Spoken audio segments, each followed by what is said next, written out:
யாருக்கு வேண்டுமானாலும் உள்துறை அமைச்சரை சந்திப்பதற்கு உரிமை இருக்கு. ஆனா யாரு உள்துறை அமைச்சரை சந்திக்கிறாங்க? ஆனா இந்தியால யாருக்கு வேண்டுமானாலும் உள்துறை அமைச்சரை சந்திப்பதற்கு அனுமதி இருக்கு. அது உள்துறை அமைச்சரும் சந்திக்கிறாங்க. ஆனா எனக்கு தமிழ்நாட்டிலிருந்து யார் அனுமதி வாங்கி இருக்கிறாங்க, எதுக்கு போய் பார்க்கறாங்கன்னு எனக்கு தெரியாதுங்க. அதிகாரப்பூர்வமாக மாநிலத்தினுடைய சட்டம் ஒழுங்கை பற்றி தமிழ்நாட்டை சார்ந்த எந்த ஒரு தலைவராக இருந்தாலும் யாராக இருந்தாலும் உள்துறை அமைச்சர்கிட்ட போய் பேசலாம், பேசிட்டு தான் இருக்காங்க. அரசியல் ரீதியாக இந்த நேரத்தில் எதையும் முடிச்சு போட்டு நீங்க கேள்வி கேட்டீங்கன்னா நான் பதில் சொல்லக்கூடிய நிலைமையில நான் இல்லைங்க ஐயா. அதனால் நான் திரும்ப திரும்ப சொல்லுவது, உள்துறை அமைச்சர் அதிகாரப்பூர்வமாக யாரோ சந்திக்கிறாங்க, தலைவர்கள் சந்திக்கிறாங்க, இந்த கட்சியிலிருந்து போறாங்கன்னு நீங்க கேட்குறீங்க. நான் சொல்வது எல்லோருக்கும் உரிமை இருக்கு. உள்துறை அமைச்சரை நேரம் கேட்டால் கொடுக்குறாங்க, பார்க்குறாங்க. ஒருவேளை சந்திப்பு நடந்த பிறகு ஸ்பெசிஃபிக்கா ஒரு கேள்வி கேட்டீங்கன்னா நான் பதில் சொல்றேன். ஆனால் இன்னைக்கு நான் சொன்னா அது தவறா போயிடும். இல்லைன்னா நான் யாருமே முடிச்சு போடல. ஒரு இன்றைய சந்திப்பு அப்படிங்கிறது அதிமுக பாஜக கூட்டணி பேச்சுவார்த்தைக்கான தொடக்கம். இன்னும் விரைவில் ஒரு 10 நாட்களுக்குள் அதற்கான அறிவிப்பும் வெளியாகும்னு நம்ப தகுந்த வட்டார செய்திகள் வெளிவருது. அண்ணன் ஜெர்னலிஸ்ட் நண்பர் அண்ணனுடைய அறிவை வந்து நான் இங்கே பரிசோதிக்கல. ஆனால் நான் கட்சியின் சார்பாக அதிகாரப்பூர்வமாக ஒரு விஷயத்தை நான் சொல்லணும் அப்படின்னா அந்த நேரத்தில் நான் சொல்கிறேங்கன்னா, இன்னைக்கு நான் எந்த ஒரு சந்திப்பையும் எதையும் முடிச்சு போட்டு ஒரு கணக்கு போட்டு நான் சொல்ல மாட்டேன். அதிகாரப்பூர்வமாக உள்துறை அமைச்சரை யாரு வேண்டுமானாலும் சந்திக்கலாம். ஒரு மாநிலத்தினுடைய எதிர்க்கட்சி தலைவர் நேரம் கேட்குறாங்க, சட்டம் ஒழுங்கை பற்றி பேசணும், நேரம் கொடுப்பாங்க, பேசலாம். அரசியல் கணக்கு எதுவும் இல்லை. எங்களுடைய நோக்கம் அது இல்லை. பாரதிய ஜனதா கட்சி தமிழகத்தில் சிறப்பாக தேசிய ஜனநாயக கூட்டணி வளர்ந்து கொண்டு வருகிறது. எல்லோருடைய நோக்கமும் திராவிட முன்னேற்ற கழகம் ஆட்சியிலிருந்து அகற்றப்பட வேண்டும் என்று எல்லாரும் விரும்புகிறோம். அது ஒற்றை கோட்டில் நம்ம தேசிய ஜனநாயக கூட்டணியுடைய தலைவர்கள் நீங்கள் பார்த்தீங்க, எல்லோரும் ஒரே மேடையில் இன்னைக்கு இருக்கிறாங்க. தேசிய ஜனநாயக கூட்டணியில் யார் வந்து வேண்டுமானாலும் இணையலாம். நம்ம யாரையும் வேண்டான்னு சொல்ல போறதில்லை. அதிகாரப்பூர்வமாக உள்துறை அமைச்சரை யார் வேண்டுமானாலும் சந்திக்கலாம். அவர்களையும் உள்துறை அமைச்சர் வேண்டாம் என்று சொல்ல போவது. அரசியல் சதுரங்கத்தில் காய்கள் எந்த பக்கம் வேண்டுமானாலும் எப்போது வேண்டுமானாலும் நகரலாம் அல்லது நகர்த்தப்படலாம் அப்படியா? ஆனால் இப்போ தான் நீங்கள் ஸ்டேஜில் பார்த்தீங்க, நம்முடைய தேசிய ஜனநாயக கூட்டணியினுடைய எல்லா தலைவர்களும் அல்லது வர முடியாத தலைவர்கள் அவருடைய பிரதிநிதிகளை அனுப்பியிருக்கிறாங்க. ஒரே மேடையில் மிக அற்புதமாக ரமலான் நோன்பு திறப்பு விழாவை பாரதிய ஜனதா கட்சி இங்கே நடத்தி காட்டியிருக்கின்றோம். இஸ்லாமிய சொந்தங்களோடு எப்பொழுதும் பாரதிய ஜனதா கட்சி இருக்கும் என்பதை நாம் தொடர்ந்து உணர்த்தி கொண்டிருக்கின்றோம். இப்போ இந்த நோன்பு விழாவை பார்த்து நம்முடைய முதலமைச்சர் அவர்கள் மாண்புமிகு ஐயா மு.க. ஸ்டாலின் ஐயா பொறாமப்படுற அளவுக்கு இந்த விழா நடந்திருக்கு. அது எப்படி பிஜேபி நடத்தலாம்? இதனை முதலமைச்சர் பேசுகிற வேலையா? நீங்கள் நடத்துறீங்க, நாங்கள் நடத்துகிறோம். எங்களுடைய கட்சியில் இஸ்லாமிய சொந்தங்கள் இருக்கிறாங்க. இஸ்லாமிய சொந்தங்கள் எங்கள் கட்சியை வழி நடத்துகிறாங்க. அப்படி இருக்கும் பொழுது திமுகவுக்கு யாராவது பட்டா போட்டு கொடுத்துருக்காங்களா? தமிழ்நாட்டில் இஸ்லாமிய சொந்தங்களுக்கு நோன்பு திறப்பு விழா வந்து திமுக மட்டும்தான் நடத்தணும்னு ரெஜிஸ்டர் ஆஃபீஸில் பத்திரம் போட்டு ஐயா மு.க. ஸ்டாலின் அவர்கள் அறிவாலயத்தில் ஒட்டி வச்சிருக்காங்கன்னா இதெல்லாம் அவருடைய வைத்தறிச்சலை காட்டுது. இஸ்லாமிய சொந்தங்கள் இன்னைக்கு ஐயா மோடி அவர்களுடைய தலைமை ஏற்றுக்கிட்டாங்க.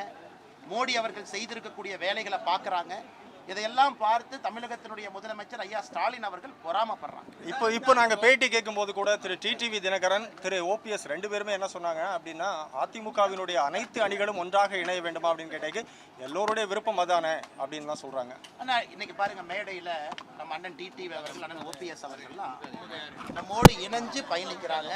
ஒரு வலிமையான ஒரு தேசிய ஜனநாயக கூட்டணி உருவாவதற்கு காரணமாக ஐயா ஓபிஎஸ் அவர்கள், அண்ணன் டிடிவி அவர்கள், எல்லா தலைவர்களும் இருக்கிறாங்க. நீங்க குறிப்பிட்ட 2 பேரை கேட்டனால தலைவர்கள் பேரை சொல்றாங்க. அதனால வருகின்ற காலத்தில் திராவிட முன்னேற்ற கழகத்தை வீழ்த்த வேண்டும். அது கண்டிப்பா வீழ்த்தப்படும். அதற்கு தமிழக மக்கள் என்ன நினைக்கிறாங்க? ஒரு அணியாக திரண்டுவாங்க. ஒரு அணியாக நாங்கள் திரண்டு நிற்கின்றோம். நாங்கள் யாருக்கும் எதிரி இல்லை. அதனால தான் ஏற்கனவே சொல்லியிருக்காங்கன்னா, தேசிய ஜனநாயக கூட்டணியில் எந்த ஒரு கட்சியும் எந்த ஒரு தலைவரும் தாராளமாக வரலாம், திமுகவை வீழ்த்த வேண்டும் என்று நினைத்தால். இந்த தேர்தல் களம் எப்படி இருக்குன்னு நினைக்கிறீங்க? ஏற்கனவே சொன்னது போலீங்கன்னா, தமிழக அரசியல் வரலாற்றில் ஒரு மிக வித்தியாசமான தேர்தல் களம். வலிமையான கட்சிகள் 4-5 கூட்டணிகளாக இன்னைக்கு உருவாயிருக்கு. திமுக தலைமையிலான கூட்டணி, அதிமுக தலைமையிலான கூட்டணி, பாஜக தலைமையிலான தேசிய ஜனநாயக கூட்டணி, அண்ணன் சீமான் அவர்கள், அண்ணன் விஜய் அவர்கள். இன்னைக்கு 5 முனை போட்டி. இந்தியாவில் எங்கேயுமே 5 முனை போட்டியை நம்ம யாரும் பார்த்தது கிடையாது. எல்லாரும் வலிமையானவங்க தான். அண்ணன் சீமான் அவர்களும் அவருடைய வாக்கு வந்தியை தொடர்ந்து காட்டிட்டு இருக்காங்க. அது இடைத்தேர்தலாக இருந்தாலும் சரி, பாராளுமன்ற தேர்தலாக இருந்தாலும் சரி, சீமானண்ணன் தயாராக இருக்கிறாங்க. அதே போல் அண்ணன் விஜய் அவர்கள் புதிதாக வந்திருக்கிறாங்க. அவர்களும் நாங்களும் இன்னைக்கு பெருசாக இருக்கிறோம் அப்படின்னு தொடர்ந்து பேசுகிறாங்க. 5 முனை போட்டி தமிழகத்துக்கு நல்லதா எனக்கு தெரியாது. பத்திரிகை நண்பர்கள், பொதுமக்கள் நீங்கள் சொல்லணும். 5 முனை 3 முனையாக மாற வாய்ப்பு இருக்கா எனக்கு தெரியாதுங்கண்ணா. அடுத்த 8 மாத காலத்தில் இந்த 5 முனை எப்படி போகுது நம்ம பார்ப்போங்கண்ணா. அலைன்ஸ் எப்படி போயிட்டு இருக்கு? அலைன்ஸ்க்கான பேச்சு அண்ணா நீங்கள் பார்த்தீங்களா ஸ்டேஜில் எல்லா அலையன்ஸ் தலைவர்களும் ஸ்டேஜில் இருந்தாங்க, எல்லாரும் இருந்தாங்க. பாரதிய ஜனதா கட்சியினுடைய இஸ்லாமிய சொந்தங்களுக்கு நோன்பு திறப்பு விழா, தேசிய ஜனநாயக கூட்டணி எவ்வளவு பிரம்மாண்டமான நிகழ்வு நீங்கள் பார்த்தீங்க. நம்மை பொறுத்தவரை பரஸ்பரம் விட்டு கொடுத்து அனுசரித்து தான் எல்லாரும் பயணம் செய்து கொண்டிருக்கின்றோம். அது கூட்டணியினுடைய மிக முக்கியம். சின்ன கட்சி பெரிய கட்சி என்று எப்பொழுதும் நாங்கள் பார்த்தது கிடையாது. எல்லோரையும் சமமாக தான் நடத்துகிறோம். வருகின்ற காலத்தில் தேசிய ஜனநாயக கூட்டணி இன்னும் பெரிதாகும், விரிவாகும். ஒரே நோக்கம் என்னன்னா, திராவிட முன்னேற்ற கழகத்தை வீழ்த்த வேண்டும். ஓகேவா?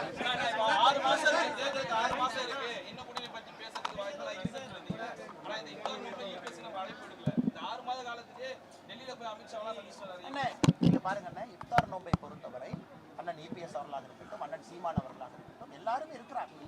இன்னைக்கு தேசிய ஜனநாயக கூட்டணி இன்னைக்கு யார் இருக்காங்களோ எல்லோரும் சேர்ந்து இந்த இஃப்தார் நோன்பை நடத்திருக்கோம். நாளைக்கு அண்ணன் டிடிவி அவர்கள் நடத்துறாங்க இஃப்தார் நோன்பு, அதில் நானும் பங்கேற்கின்றேன். இன்னைக்கு யார் நம்ம கூட்டணியில் தலைவர்கள் இருக்கின்றோமோ எல்லாருமே பரஸ்பரம் ஒருவருக்கொருவர் பேசி இதை நடத்துறோம். எல்லோரும் இஸ்லாமிய சொந்தங்களுக்கு ஒரே செய்தியை சொல்றோம். திமுக காரங்க மட்டும் பட்டா போட்ட மாதிரி இங்கேயும் சுத்திக்கிட்டு இருக்காங்க, அவங்க நம்பாதீங்க. திராவிட முன்னேற்ற கழகம் செய்திருக்கக்கூடிய தவறுகளை, துரோகங்களை பட்டியலிட்டு காட்டிக் கொண்டிருக்கின்றோம். அதனால் இஸ்லாமிய சொந்தங்களாக இருக்கட்டும், கிறிஸ்தவ சொந்தங்களாக இருக்கட்டும், யாரும் அவர்களை வாக்கு வங்கியாக எடுத்துக்கொள்ள முடியாது. எல்லோரும் தேசிய ஜனநாயக கூட்டணியின் பக்கம் வர ஆரம்பித்திருக்கிறார்கள். அது 2026 தேர்தலில் பிரதிபலிக்கும். 25 ஆண்டுகளுக்கு மேலாக சிறையில் உள்ள இஸ்லாமியர்களை விடுதலை செய்யணும் மேடையிலே நிறைய பேர் கூறுகிறார். திமுக வாக்குறுதி திமுக பாஜக அதை ஏற்றுக்கொள்ளார். 25 ஆண்டு பாரதிய ஜனதா கட்சியினுடைய பொசிஷன் ரொம்ப கிளியர். நாங்க எந்த ஒரு குற்றவாளி சிறை தண்டனை பெற்றவரை எப்பொழுதுமே மதத்தின் அடிப்படையில் இந்து, முஸ்லீம், கிறிஸ்டியன் நம்ம பார்க்கணும். நம்மை பொறுத்தவரை குற்றவாளிகளை 2 தரமாக பார்க்கின்றோம். ஃபண்டமெண்டலிஸ்ட் குற்றவாளிகள், அதாவது ஒரு பாம் பிளாஸ்ட், டெரர் இன்சிடென்ட்ல மாட்டியிருக்கிறவங்க. எத்தனையோ இஸ்லாமிய சொந்தங்கள் வேறு வேறு கேஸ்ல லைஃப் இம்ப்ரிசன்மெண்ட் இருக்கிறாங்க. அவர்களுக்கு ஒரு மானசீக முறையில அவர்களுக்கு நல்ல ஒரு விஷயம் நடக்க வேண்டும் நினைக்கிறேன். 14 வருஷம் ஆயிடுச்சு சிறையில் வச்சிருக்கணுமா? எங்களை பொறுத்தவரை மதத்தின் அடிப்படையில் பார்க்காம ஃபண்டமெண்டலிஸ்ட் டெரர் இன்சிடென்ட் தான் பார்க்கணும். அதிலும் நாங்கள் இஸ்லாம் என்கின்ற வார்த்தையை பயன்படுத்துறோம். ஒரு ஹார்டு கோர் டெரரிஸ்டாக இருக்கும் பொழுது அவர்களுக்கான இது வேற. அதே போல ஒரு நார்மல் கிரைம்ல ஒருத்தவங்க இருக்காங்க, மதத்தின் அடிப்படையை சொல்ல அதற்கான சட்டம் வேற. அதன் அடிப்படையில் தான் எல்லா தலைவர்களும் பேசிக் கொண்டிருக்கிறாங்க.